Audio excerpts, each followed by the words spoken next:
யோபுவின் புலம்பல். என் சுவாசம் ஒழிகிறது, என் நாட்கள் முடிகிறது. பிரேதக்குழி எனக்கு ஆயத்தமாயிருக்கிறது. பரியாசம் பண்ணுகிறவர்கள் என்னிடத்தில் இல்லையோ?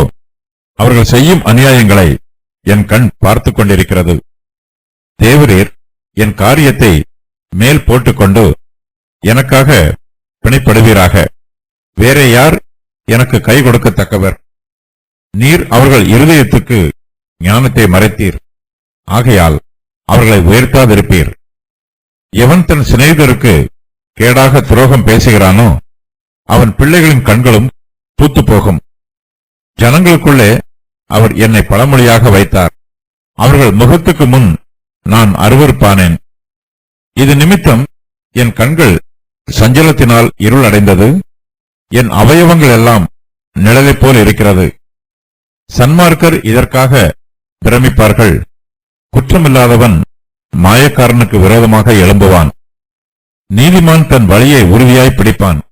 சுத்தமான கைகள் உள்ளவன் மேன்மேலும் தளர்த்துப் போவான். என் சுவாசம் ஒழிகிறது. யோபு இதுவரையிலும் தான் சொன்ன பிரதியுத்தரத்தை அப்படியே நிறுத்திவிடுகிறார். தான் இதுவரையிலும் சொன்னது போல பேசாமல் இப்போது யோபு திடீரென்று வேறு விதமாய் பேச ஆரம்பிக்கிறார்.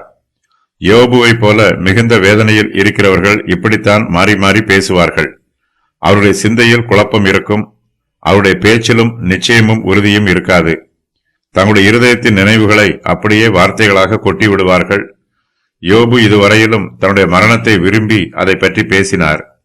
இப்போதோ தன்னுடைய சிநேகிதரின் குற்றச்சாட்டுகளுக்கு பதில் சொல்லும் வண்ணமாக பேசுகிறார். யோபு மரித்துக் கொண்டிருக்கிற மனுஷனைப் போல இருக்கிறார். அவருடைய வார்த்தைகள் மரணப்படுக்கையில் படுத்திருப்போரின் வார்த்தையைப் போல இருக்கிறது. யோபு இதற்கு முன்பு குறுகின வருஷங்களுக்கு முடிவு வருகிறது, நான் திரும்பி வராத வழியே போவேன் என்று சொன்னார். ஆனால் இப்போதோ தான் ஏற்கனவே சொன்னதை சற்று திருத்தி வேறு விதமாய் பேசுகிறார். தனக்கு முடிவு வரப்போகிறது என்றும் தான் திரும்பி வராத வழியாக போகிறேன் என்றும் சொன்னவர் இப்போது தன்னுடைய முடிவு வந்துவிட்டது போல சொல்லுகிறார். என் சுவாசம் ஒழிகிறது, என் நாட்கள் முடிகிறது என்று யோபு புலம்புகிறார். யோபு நல்ல மனிதன். ஆனாலும் அவர் தனக்கு ஏற்கனவே மரணம் வந்துவிட்டது போல பேசுகிறார். பிரேதக்குழி தனக்கு ஆயத்தமாய் இருக்கிறது என்று சொல்லுகிறார்.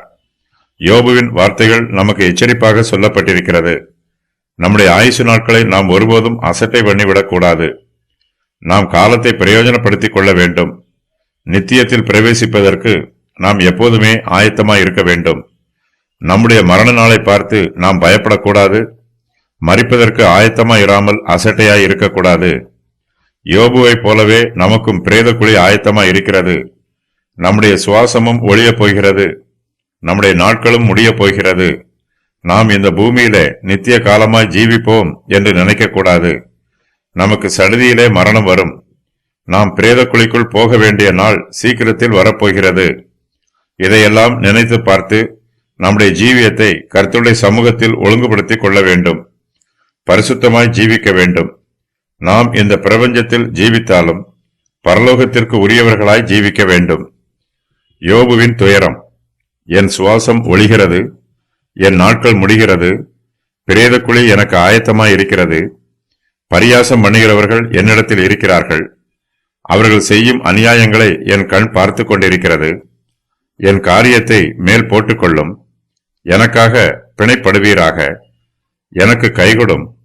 நீர் அவர்கள் இருதயத்துக்கு என் வருத்தத்தை மறைத்தீர். ஜனங்களுக்குள்ளே அவர் என்னை பழமொழியாக வைத்தார். என் கண்கள் சஞ்சலத்தினால் இருள் அடைந்தது. என் அவயவங்கள் எல்லாம் நிழலைப் போல் இருக்கிறது. சன்மார்க்கர் இதற்காக பிரமிப்பார்கள். என் நாட்கள் போயிற்று. என் இருதயத்தில் எனக்கு உண்டாயிருந்த சிந்தனைகள் அற்று போயிற்று. அவைகள் இரவை பகலாக்கிற்று. நான் காத்து கொண்டிருந்தாலும் பாதாளம் எனக்கு வீடாயிற்று. இருளில் என் படுக்கையை போடுகிறேன். அழிவு எனக்கு தகப்பனும் புழுக்கள் எனக்கு தாயும் சகோதரியுமாய் இருக்கிறார்கள். எனக்கு நம்பிக்கை இல்லை. பரியாசம் பண்ணுகிறவர்கள். யோபு வியாதியிலும் வேதனையிலும் கஷ்டப்படுகிறார். அவருக்கு ஆறுதல் சொல்ல வந்த அவருடைய சிநேகிதர்கள் அவரை பரியாசம் பண்ணுகிறார்கள். யோபு ஒரு மாய்மாலக்காரர் என்றும் அவர் ஒரு அக்கிரமக்காரர் என்றும் அவர் மீது குற்றம் சொல்லுகிறார்கள். யோபுவின் பாவத்திற்கு கர்த்தர் நீதியான தண்டனை கொடுத்திருக்கிறார் என்று அவர்கள் யோபுவின் பாடுகளை வியாக்கியானம் பண்ணுகிறார்கள்.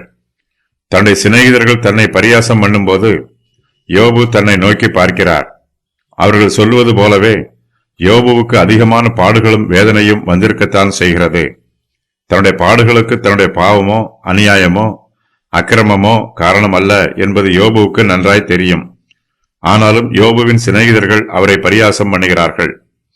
யோபு தன்னுடைய சிநேகிதரை பார்த்து, பரியாசம் பண்ணுகிறவர்கள் என்னிடத்தில் இல்லையோ என்று கேட்கிறார். தங்களுடைய ஆலோசனைகளை யோபு ஏற்றுக்கொண்டால் அவருக்கு ஒரு துன்பமும் வராது என்று அவருடைய சிநேகிதர்கள் அவருக்கு ஆலோசனை சொல்லுகிறார்கள். ஆனால் அவர்களுடைய வார்த்தையில் உண்மையில்லை என்பது யோபுவுக்கு தெரியும். அவர்கள் தனக்கு ஆறுதல் சொல்வதற்கு பதிலாக தன்னை பரியாசம் பண்ணுகிறார்கள் என்பதை யோபு அறிந்திருக்கிறார். அவர்கள் தன்னுடைய வேதனையை கூட்டுவதையும் யோபு புரிந்து வைத்திருக்கிறார். யோபு அவர்களுடைய பரியாச வார்த்தைகளை கேட்டு, அவர்கள் செய்யும் அநியாயங்களை என் கண் பார்த்து கொண்டிருக்கிறது என்று சொல்லுகிறார். தன்னுடைய வழக்குகளையும் நியாயங்களையும் யோபு தன்னுடைய சிநேகிதரிடத்தில் சொல்லுவதற்கு பதிலாக தேவனிடத்தில் சொல்லுகிறார். தேவரீர் என் காரியத்தை மேல் போட்டுக்கொண்டு எனக்காக பிணைப்படுவீராக என்று யோபு தேவனிடத்தில் விண்ணப்பம் பண்ணுகிறார். பரியாசம் பண்ணுகிறவர்கள் நம்முடைய இருதயத்தை வேதனைப்படுத்தினாலும் நமக்கு தேவனிடத்தில் மெய்யான ஆறுதல் உண்டு. உலகத்து ஜனங்களை நம்மால் நம்ப முடியாவிட்டாலும் நாம் தேவனை தாராளமாய் நம்பலாம். நாம் மற்றவர்களை நியாயமில்லாமல் குற்றப்படுத்தக்கூடாது. பிறரை குற்றப்படுத்தும் இருதயம் உள்ளவர்களுக்கு தேவனிடத்தில் நம்பிக்கை இருக்காது. அவர்கள் மற்றவர்களை குற்றப்படுத்துவதற்கு முன்பாக தங்களுடைய இருதயங்களை ஆராய்ந்து பார்க்க வேண்டும். தங்களிடத்தில் உள்ள பாவங்களையும் மீறுதல்களையும் கண்டுபிடிக்க வேண்டும். தேவனுடைய சமூகத்தில் தங்களை தாழ்த்தி தங்களுடைய பாவங்களுக்காக மனம் வருந்தி தேவனுடைய மன்னிப்பை பெற்றுக்கொள்ள வேண்டும். யோபுவின் சிநேகிதர்கள் அவரை பரியாசம் பண்ணுகிறார்கள். யோபுவுக்கு ஆறுதலும் உதவியும் தேவைப்படுகிறது. கர்த்தரே தனக்காக பிணைப்பட வேண்டும் என்று யோபு ஜெபம் பண்ணுகிறார். நமக்காக தேவன் தாமே பரிந்து பேச வேண்டும். நம்முடைய கர்த்தராகிய இயேசு கிறிஸ்து பிதாவின் சமூகத்தில் நமக்காக பரிந்து பேசிக் கொண்டிருக்கிறார். இது விசுவாசிகளுக்கு கிடைத்திருக்கிற மிகப்பெரிய சிலாக்கியம். கர்த்தருடைய பிள்ளைகளோடு தேவன் கூட இருக்கிறார். தேவன் நம்மோடு கூட இருக்கும்போது நமக்கு எதிர்த்து நிற்பவன் யார் என்று அப்போஸ்தலர் பவுலை போல நாமும் விசுவாசத்தோடு சொல்ல வேண்டும். தேவனே நமக்கு கை கொடுக்கிறவர். அவரால் மாத்திரமே நமக்கு கை கொடுத்து உதவி புரிய முடியும். யோபு தேவனுடைய உதவியையும் ஒத்தாசையையும் நன்றாய் அறிந்து வைத்திருக்கிறார். தேவனே தனக்கு கை கொடுக்கத்தக்கவர் என்பதை நம்பி வேறே யார் எனக்கு கை கொடுக்கத்தக்கவர் என்று யோபு கேட்கிறார். தேவன் நம்முடைய பட்சத்தில் இருந்தால் நமக்கு விரோதமாய் இருப்பவன் யார்? தம்முடைய சொந்த குமாரன் என்றும் பாராமல் நம் எல்லோருக்காகவும் அவரை ஒப்புக் கொடுத்தவர் அவரோட கூட மற்ற எல்லாவற்றையும் நமக்கு அருளாதிருப்பது எப்படி? தேவன் தெரிந்து கொண்டவர்கள் மேல் குற்றம் சாட்டுகிறவன் யார்? தேவனே அவர்களை நீதிமான்களாக்குகிறவர். ஆக்கினைக்குள்ளாக தீர்க்கிறவன் யார்? கிறிஸ்துவே மரித்தவர், அவரே எழுந்தும் இருக்கிறவர். அவரே தேவனுடைய வலது பாரிசத்தில் இருக்கிறவர். நமக்காக வேண்டுதல் செய்கிறவரும் அவரே என்று அப்போஸ்தலர் பவுல் சொல்லுகிறார். ரோமர் 8:31 முதல் 34 வரை. யோபு தன்னுடைய சிநேகிதரின் பரியாச வார்த்தைகளுக்காக அவர்களை கடிந்து கொள்கிறார். நீர் அவர்களுடைய இருதயத்திற்கு ஞானத்தை மறைத்தீர் என்று யோபு தேவனிடத்தில் சொல்லுகிறார். இருதயத்தில் கிருபையும் இரக்கமும் மனதுருக்கமும் இல்லாதவர்களிடத்தில் ஞானமும் இருக்காது. ஞானம் அவர்களுக்கு மறைக்கப்பட்டிருக்கும். அவர்கள் ஞானத்தை தேடினாலும் அவர்களால் அதை கண்டுபிடிக்க முடியாது. மனுஷரிடத்தில் இரக்க குணம் இருக்க வேண்டும். அப்படிப்பட்டவனால் மாத்திரமே மற்ற மனுஷனை புரிந்து கொள்ள முடியும். இருதயத்தில் இரக்கமுள்ளவர்கள் மாத்திரமே மனுஷரை மனுஷராக பார்ப்பார்கள், மனுஷரை மனுஷராக மதிப்பார்கள். இருதயத்தில் இரக்க குணம் இல்லை என்றால் அவர்களுடைய பார்வையும் மங்கிப் போயிருக்கும். மனுஷர் அவர்களுக்கு மனுஷராக தெரிய மாட்டார்கள். அப்படிப்பட்டவர்களை தேவரீர் உயர்த்தாதிருப்பீர் என்று யோபு ஜெபம் பண்ணுகிறார். மனுஷனுடைய இருதயத்திற்கு ஞானம் மறைக்கப்பட்டிருந்தால் அவனுக்கு மேன்மையும் இல்லை, உயர்வும் இல்லை, மகிமையும் இல்லை. சகோதர சிநேகம் தேவன் நியமித்திருக்கிற பிரமாணம். சகோதர சிநேகம் பரிசுத்தமானது. விசுவாசிகள் சகோதர சிநேகத்தை அசட்டை செய்யக்கூடாது.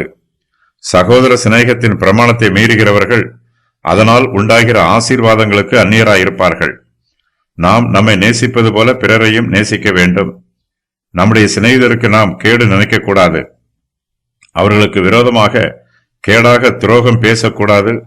சிநேகிதருக்கு துரோகம் பண்ணுகிறவர்கள் மீது தேவனுடைய கோபம் வரும். அவர்களுடைய சந்ததிகள் மீதும் தேவனுடைய ஆக்கினை தீர்ப்பு வரும்.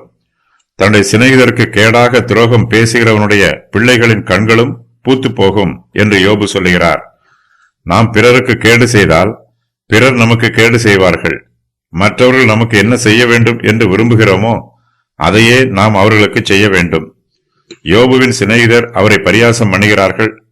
அவர்கள் யோபுவுக்கு கேடாக துரோகம் பேசுகிறார்கள். அப்படிப்பட்டவர்களுக்கு மற்றவர்கள் மூலமாய் ஒரு நன்மையும் உண்டாகாது. அவர்களுடைய பிள்ளைகளுக்கும் ஒரு நன்மையும் கிடைக்காது. அவர்களுடைய பிள்ளைகள் தங்கள் பெற்றோரிடத்தில் நன்மைகளை எதிர்பார்ப்பார்கள். தங்கள் பெற்றோரின் சிநேகிதரிடத்தில் ஆறுதலை எதிர்பார்ப்பார்கள். அவர்களுடைய எதிர்பார்ப்பு வீணாய் போகும். அவர்களுக்கு ஒன்றும் கிடைக்காது. பிறருடைய உதவிகளை எதிர்பார்த்து அவருடைய கண்களும் பூத்து போகும். யோபு தன்னுடைய சிநேகிதரிடத்தில் ஆறுதலை எதிர்பார்த்தார். ஆனால் அவருக்கு ஆறுதல் கிடைக்கவில்லை. ஏமாந்து போனார். யோபுவின் கண்கள் அவருடைய சிநேகிதரை பார்த்து பூத்து போயிற்று. தன்னுடைய கண்களைப் போலவே தன்னுடைய சிநேகிதரின் பிள்ளைகளுடைய கண்களும் பூத்து போகும் என்று யோபு சாபமான வார்த்தைகளை சொல்லுகிறார். பிறருக்கு தீங்கு செய்கிறவர்கள் அதன் மூலமாய் தங்கள் சொந்த பிள்ளைகளுக்கே தீங்கு செய்கிறார்கள். நான் அருவருப்பானேன். யோபு தன்னுடைய பரிதாபமான நிலைமையை எடுத்துச் சொல்லுகிறார். அவர் என்னை பழமொழியாக வைத்தார் என்று யோபு சொல்லுகிறார். அவர் என்னும் வார்த்தை எலிப்பாசை குறிக்கலாம் என்றும் அல்லது தேவனை குறிக்கலாம் என்றும் வேத பண்டிதர்கள் சொல்லுகிறார்கள். யோபு ஜனங்களுக்குள்ளே ஒரு பழமொழியாக இருக்கிறார். ஜனங்கள் யோபுவை பார்த்து பரியாசம் பண்ணுகிறார்கள், நகைக்கிறார்கள். தான் ஜனங்களுடைய முகத்திற்கு முன்பு அருவருப்பாய் இருப்பதாக யோபு சொல்லுகிறார். யோபுவின் சரித்திரம் ஜனங்களுக்குள்ளே ஒரு பழமொழியைப் போல பயன்படுத்தப்படுகிறது. அவர்கள் யோபுவின் வேதனைகளை பாடல்களாக பாடுகிறார்கள். தங்களுடைய உரையாடல்களிலும் அன்றாட ஜீவியத்திலும் யோபுவை போல என்னும் வாக்கியத்தை பயன்படுத்துகிறார்கள். யோபுவை போல வேதனை உண்டாயிற்று, யோபுவை போல பாடு உண்டாயிற்று, யோபுவை போல பேரிழப்பு உண்டாயிற்று என்று யோபுவின் பெயரை பழமொழியாக பயன்படுத்துகிறார்கள். யோபு பாடுகளை அனுபவிப்பதற்கு முன்பாக கிழக்கத்தி புத்திரர் எல்லோரிலும் அவர் பெரியவராக இருந்தார். அப்போதும் ஜனங்கள் யோபுவை பற்றி பழமொழியாக பேசினார்கள். யோபுவை போல உத்தமனாய் இருக்க வேண்டும், யோபுவை போல செல்வ செழிப்போடு இருக்க வேண்டும் என்றெல்லாம் யோபுவை மேற்கோளாக காட்டி ஜனங்கள் பேசுவது வழக்கம். இப்போதும் யோபுவை பழமொழியாக பயன்படுத்துகிறார்கள். ஆனால் வியாதிக்கும் வேதனைக்கும் பாடுகளுக்கும் அவரை ஒரு எடுத்துக்காட்டாக சொல்லுகிறார்கள். யோபு பாடுள்ள மனுஷனாக இருக்கிறார், வருத்தமுள்ள மனுஷனாக இருக்கிறார். தன்னுடைய வேதனைகளை தாங்க முடியாமல் யோபு கண்ணீர் விட்டு அழுகிறார். இது நிமித்தம் அவருடைய கண்கள் சஞ்சலத்தினால் இருளடைந்திருக்கிறது. அவருடைய அவயவங்கள் எல்லாம் நிழலைப் போல இருக்கிறது. அழுகிறதினால் என் முகம் அழுக்கடைந்தது, மரண இருள் என் கண் இமைகளின் மேல் உண்டாயிருக்கிறது என்று யோபு ஏற்கனவே தன்னுடைய பரிதாபமான நிலைமையை பற்றி சொன்னார். இப்போது அதை மறுபடியும் உறுதி பண்ணுகிறார்.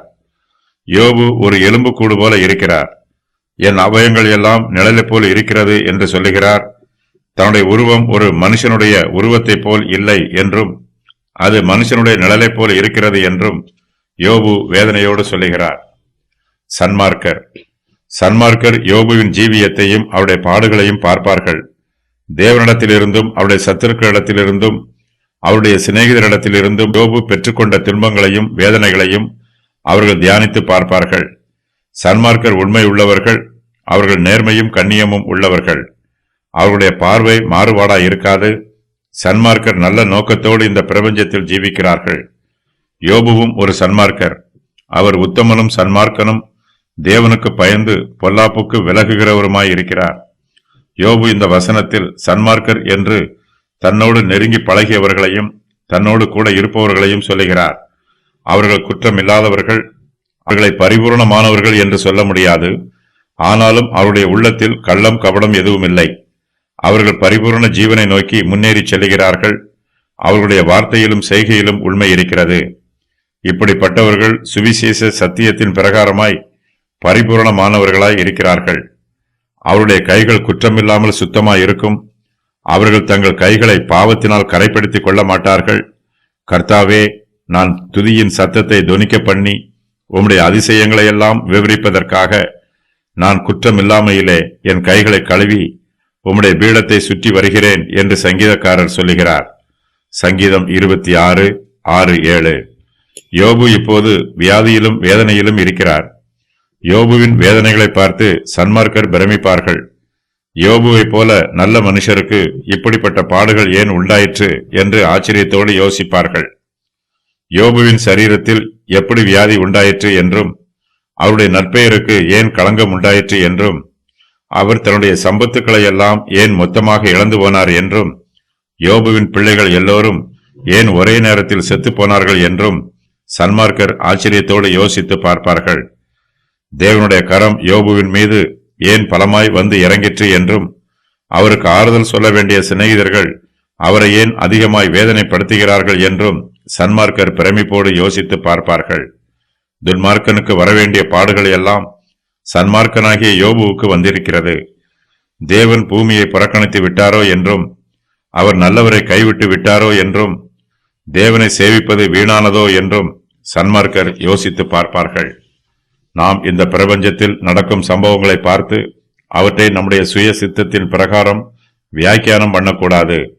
பரிசுத்த ஆவியானவரின் துணையோடு தேவனுடைய சித்தத்தின் பிரகாரம் எல்லாவற்றையும் நிதானித்து அறிய கற்றுக்கொள்ள வேண்டும். துணிகரமாய் யார் மீதும் குற்றம் சொல்லக்கூடாது. ஒருவர் கஷ்டப்படும் போது அவருடைய பாவத்தினால்தான் அவருக்கு கஷ்டம் உண்டாயிற்று என்று விசாரித்து அறியாமல் தீர்மானம் பண்ணிவிடக்கூடாது. மனுஷரை துக்கப்படுத்துவதற்கு தேவனையும் தங்களுக்கு பங்காளிகள் ஆக்கிக் கொள்ளக்கூடாது. கர்த்தருடைய பிள்ளைகள் தேவனுடைய சித்தம் என்ன என்பதை அறிந்திருக்க வேண்டும். குற்றமில்லாதவர்கள் மாயக்காரருக்கு விரோதமாக எழும்ப வேண்டும்.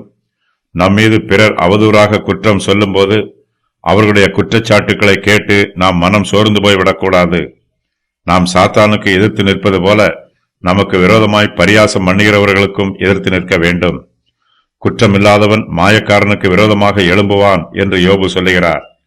நீதிமான் தன் வழியை உறுதியாய் பிடிப்பான் என்று யோபு சொல்லுகிறார். தன்னுடைய சிநேகிதர் தன்னை பரியாசம் பண்ணினாலும், தன் மீது அவதூறான குற்றச்சாட்டுகளை சொன்னாலும் நீதிமான் கலங்க மாட்டான். தன்னுடைய ஆவிக்குரிய ஜீவியத்தில் விழுந்து போய்விட மாட்டான். நீதிமான் தன் வழியை உறுதியாய் பிடிப்பான். கர்த்தர் தனக்கு நியமித்திருக்கிற இலக்கை நோக்கி முன்னேறி செல்லுவான். நாம் இந்த பிரபஞ்சத்தில் ஜீவிக்கிற காலத்தில் நம்முடைய கண்கள் பரலோகத்தையே நோக்கி பார்க்க வேண்டும். பரலோகமே நம்முடைய ஜீவியத்திற்கு முடிவான இலக்காக இருக்க வேண்டும். பரலோகத்தை இலக்காக வைத்து முன்னேறி செல்லுகிறவர்கள் நீதியின் பாதையில் நடப்பார்கள். அந்த பாதையில் எப்படிப்பட்ட தடைகள் வந்தாலும், சோர்வுகள் உண்டானாலும் அவர்கள் அவை எல்லாவற்றையும் தாங்கிக் கொண்டு நீதியின் பாதையில் முன்னேறி செல்வார்கள். அவர்களுடைய நடை பிசகாமல் உறுதியாயிருக்கும். நல்லவர்களுக்கு வரும் சோதனைகளை பார்க்கும்போது நாம் சோர்ந்து போய்விடக்கூடாது. அவருடைய சோதனைகளையும் வேதனைகளையும் உபத்திரவங்களையும் நாம் நோக்கி பார்த்து நம்முடைய ஆவிக்குரிய ஜீவியத்தில் நாம் பலப்பட வேண்டும். கர்த்தரை பற்றும் விசுவாசத்தில் நாம் உறுதியாய் நிலைத்திருக்க வேண்டும். அந்த சோதனையைப் போல நமக்கும் வந்தாலும் நாம் கர்த்தரையே பின்பற்ற வேண்டும் என்று தீர்மானமாய் இருக்க வேண்டும். பரிசுத்தவான்களின் அனுபவங்களை நமக்கு பிரயோஜனப்படுத்திக் கொள்ள வேண்டும். நமக்கு விரோதமாக புயல் காற்று அடிக்கும் போது கர்த்தரே நம்முடைய அடைக்கலம் என்று தீர்மானித்து அவருடைய சமூகத்தில் தஞ்சம் பெற வேண்டும். நீதிமான் தன் வழியை உறுதியாய் பிடிப்பான் என்னும் வாக்கியம் யோபுவுக்காக கூறப்பட்டாலும் இது எல்லா நீதிமானுக்கும் பொருந்தும்.